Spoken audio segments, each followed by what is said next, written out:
Unir o lucro com o desenvolvimento da sociedade é o princípio do empreendedorismo social. E hoje no CRA Entrevista vamos saber quais são as novas tecnologias que estão reinventando esse setor no Brasil e no mundo.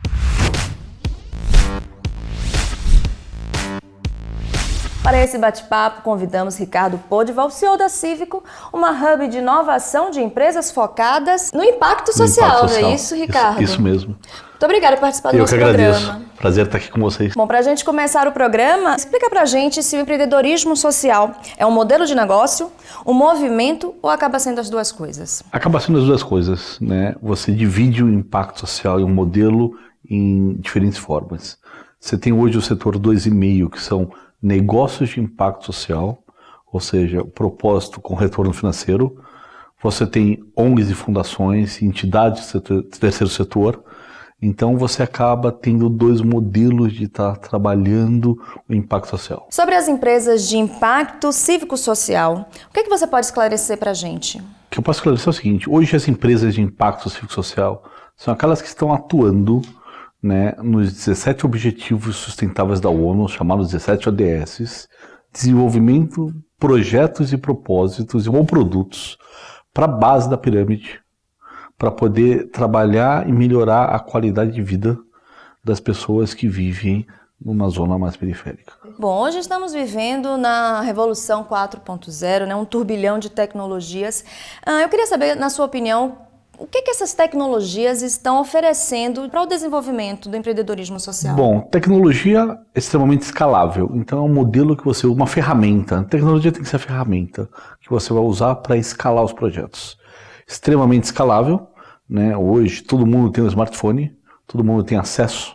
Então, desde educação por voz, por vídeos, desde trazer visibilidade a projetos que estão na periferia, que estão em outros estados, para que a gente possa divulgar isso, para que a gente possa trazer projetos para as grandes cidades, grandes empresas, dar a voz aos invisíveis, né, dar visibilidade àquelas pessoas e projetos fantásticos que são invisíveis, mas usar a tecnologia na medicina, na telemedicina, para escalar e alcançar mais pessoas, em projetos de reciclagem, em projetos de inclusão social, ou seja, é uma ferramenta extremamente necessária, sendo usada como ferramenta. Você acha então que essa ferramenta está ajudando o Brasil a assumir essa posição quase de liderança? Se eu não me engano, me corrija se eu estiver enganada, o Brasil é hoje o segundo maior mercado de negócios de impacto social na América Latina.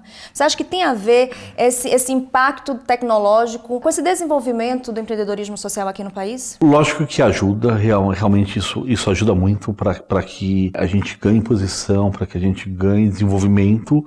Mas o fato é que hoje nós somos entre as 10 maiores economias do mundo e entre os países mais desiguais, talvez entre os 10 países mais desiguais. Então, projetos de impacto social são extremamente necessários em todos os segmentos, né? E as empresas têm que começar a entender que não é lucro ou propósito, é lucro com propósito. Ou seja, quanto maior for o propósito do seu negócio, maior vai ser também o retorno financeiro que você vai poder ter. Você acredita que a gente está passando por um momento onde as pessoas estão escolhendo mais empresas que têm o seu propósito definido, que apresentam ações, atividades relacionadas ao impacto social? Você acha que a gente está nesse momento? Eu tenho certeza disso. Primeiro que a gente vive hoje um mundo disruptivo, né? Sim. Eu venho de uma geração da posse. Então, tem o meu carro, a casa de praia, o meu apartamento, o meu. A gente vive uma geração do compartilhamento.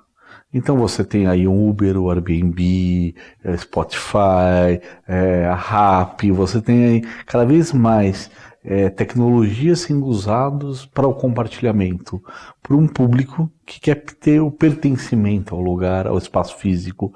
E esse público, os millennials, que em alguns anos vão se tornar aí 80% do poder de consumo, vão consumir baseados em um propósito, em valores. Então isso faz com que as empresas se reposicionem a propósito de valores. Isso faz que eles busquem modelos de trabalho diferentes da onde eles costumam, da onde a gente veio, da onde minha geração veio. Minha geração é uma geração de trabalhar em uma, duas empresas e fazer a carreira inteira na empresa. Essa nova geração não. Quer trabalhar em startups ou montar suas startups, quer trabalhos disruptivos, quer diversidade no meio onde eles atuam, e isso faz com que aumente cada vez mais a busca de projetos com propósito. Bom, já que a gente começou a falar das startups, é verdade, Ricardo, que grande parte das empresas de impacto social são startups aqui no Brasil? Bom, você tem as duas coisas, né? As empresas de impacto, sim, são startups, né? Algumas já com bons investimentos, né? Com investidores estrangeiros colocando capital nelas. Você tem também algumas ONGs e fundações, várias, né? Com um papel importantíssimo, então eles se complementam, mas o número de startups de impacto vem crescendo a cada ano, né? Muito em função da necessidade, né? Então nós somos aí hoje, saiu uma matéria essa semana que quase metade da população brasileira não tem saneamento básico. Então desenvolver startups e soluções para saneamento, existe um mercado gigantesco para se atuar, como projetos para reciclagem, como projetos de diversidade, de inclusão social nas escolas, e muitas startups estão se desenvolvendo a isso.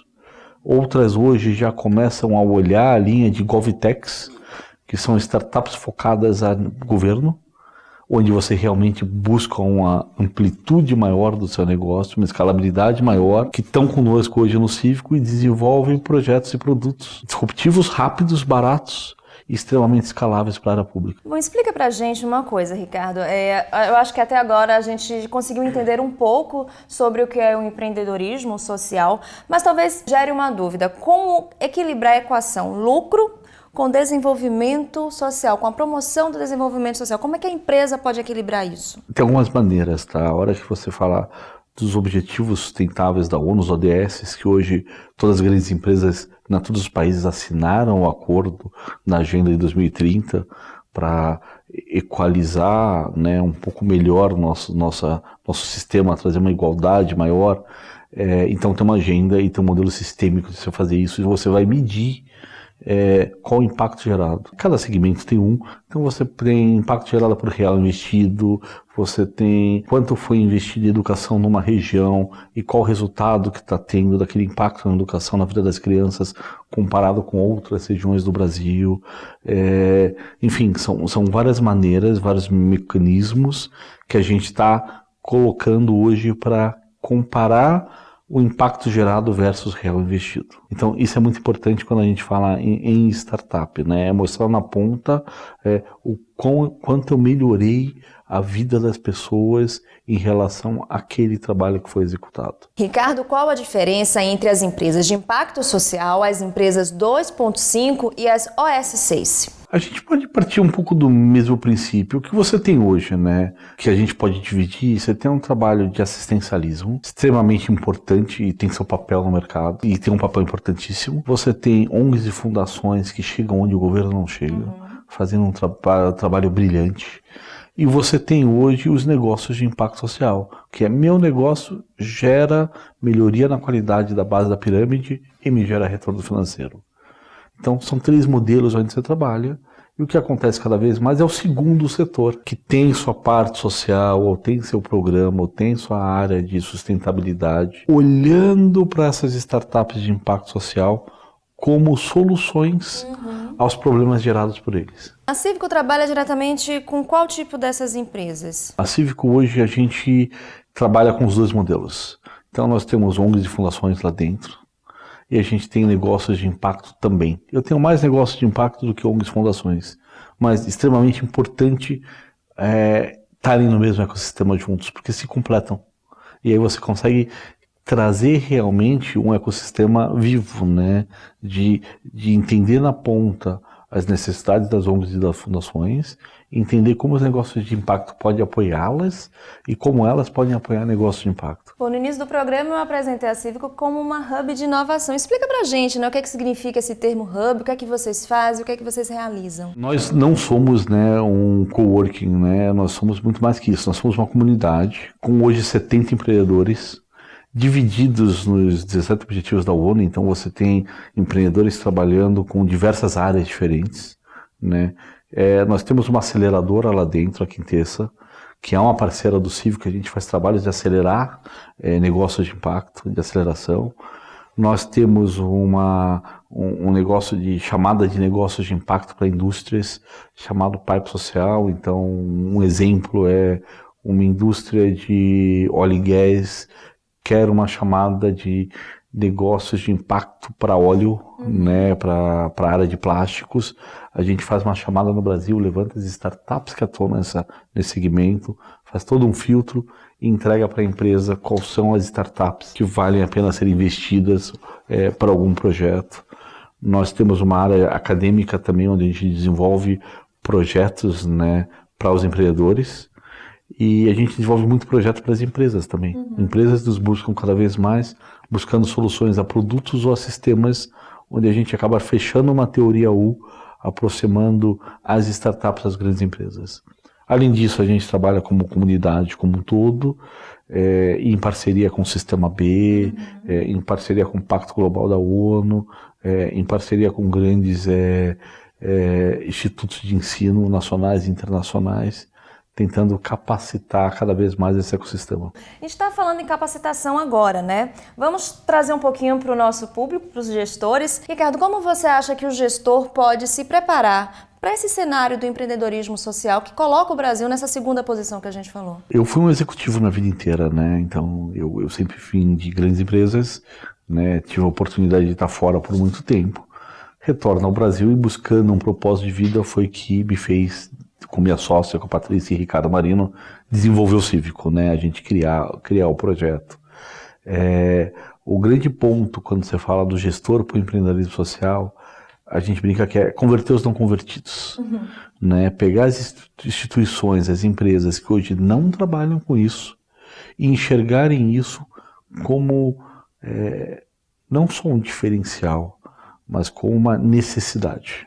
Elas não vão sobreviver se elas não focarem seus negócios em sustentabilidade, né? E o consumidor vai deixar de consumir daquela empresa em função disso.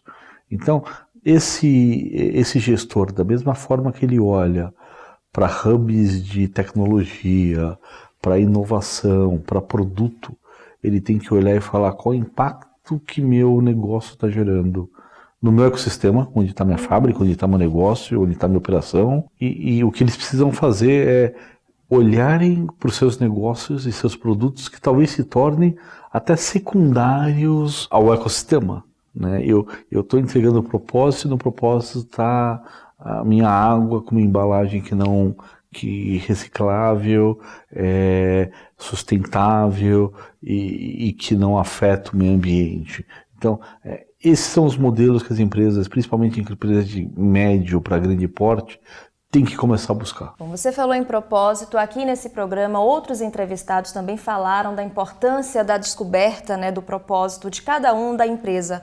Como alinhar, né, o propósito ao negócio? Há um segredo? Eu sei que é uma resposta um pouco, né, complicada de dar assim resumidamente, mas na sua opinião, o que é que pode dar certo nesse sentido?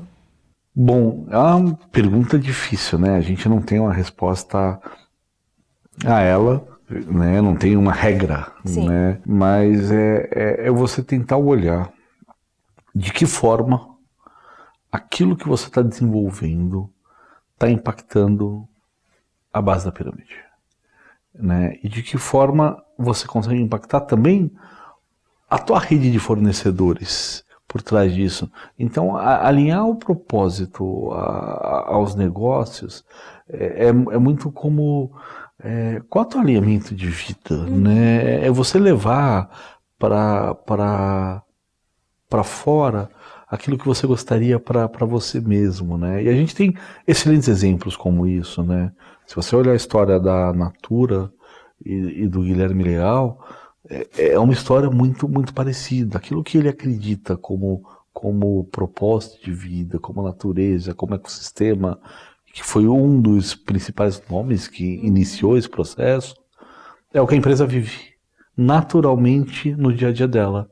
Não deixando de ganhar dinheiro, não deixando de pagar seus acionistas, não deixando de crescer e desenvolver, mas ao mesmo tempo extremamente preocupada como ela atua no meio. Na edição do ENCOAD esse ano, o Ricardo participou trazendo justamente esse tema, empreendedorismo social. E a palestra estava lotada. Ricardo, você acha que as pessoas estão se interessando mais sobre esse assunto? Como é que você tem visto isso quando você circula pelo Brasil palestrando? Tem aumentado muito, né? A gente tem visto uma procura muito grande. Eu tenho palestrado pelo Brasil, tive recentemente na ONU. Hoje, né, de manhã eu recebi no Cívico 40 executivos do INSEAD da França, de 28 países diferentes, que estão passando uma semana no Brasil, visitando empresas, visitando o ecossistema e tiveram um dia inteiro conosco.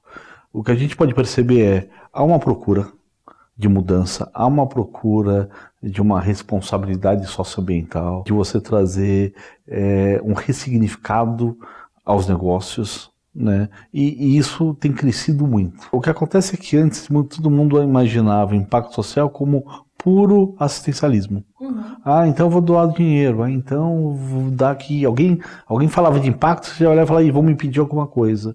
E hoje você consegue olhar impacto social como desenvolvimento de ecossistema, desenvolvimento de negócios que serão lucrativos e estarão atuando e impactando a vida de pessoas. Os números já revelam isso, né? Os números já revelam. É um crescimento e tem sido cada vez maior. Há 2 semanas, um mês, saiu uma reportagem nos Estados Unidos onde as 15 maiores empresas americanas, colocando elas como responsável pelo impacto socioambiental e não só o governo.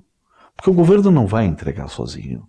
Então, existe um tripé entre governo, entre o segundo setor, as empresas, e entre nós de estarmos desenvolvendo isso juntos. E aí a gente consegue contar uma história diferente e equilibrar uma balança totalmente desequilibrada. Bom, estamos chegando ao final do CRA Entrevista, mas antes da gente encerrar o programa, eu vou pedir uma dica ao Ricardo sobre um livro. Pode ser sobre esse assunto, um livro que você está lendo, um livro que você gostou de ler.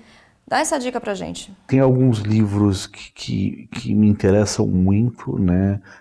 A ONU, né, lançou recentemente algumas histórias e alguns livros sobre impacto social, sobre a parte de imigrantes, né? E as histórias dos imigrantes e como isso tem atuado no ecossistema ultimamente.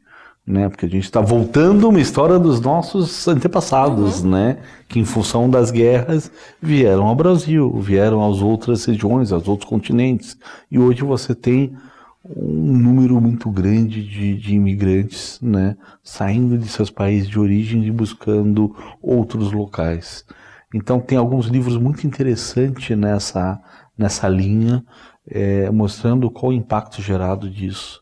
Né? Inclusive colocando o Brasil como um potencial captador dessas famílias, né? Sendo um país de tamanho continental, que não tem guerra, que você tem uma sociedade em paz e é um país onde pode receber muitos imigrantes. Então sugiro entrar lá na página do Pacto Global da ONU e olhar um pouco das literaturas escritas que estão lá, que são fantásticas. Maravilha, Pum. Com essa dica a gente encerra o CRA Entrevista de hoje. Ricardo, mais uma vez, muito obrigada por participar do nosso programa. Obrigado, eu agradeço. Obrigado a todos. E obrigada a você também que ficou conosco em mais uma edição do CRA Entrevista. Se você gostou do nosso programa, não esqueça de curtir o vídeo, de se inscrever no canal a serviço da administração e de ativar as notificações. Até a próxima!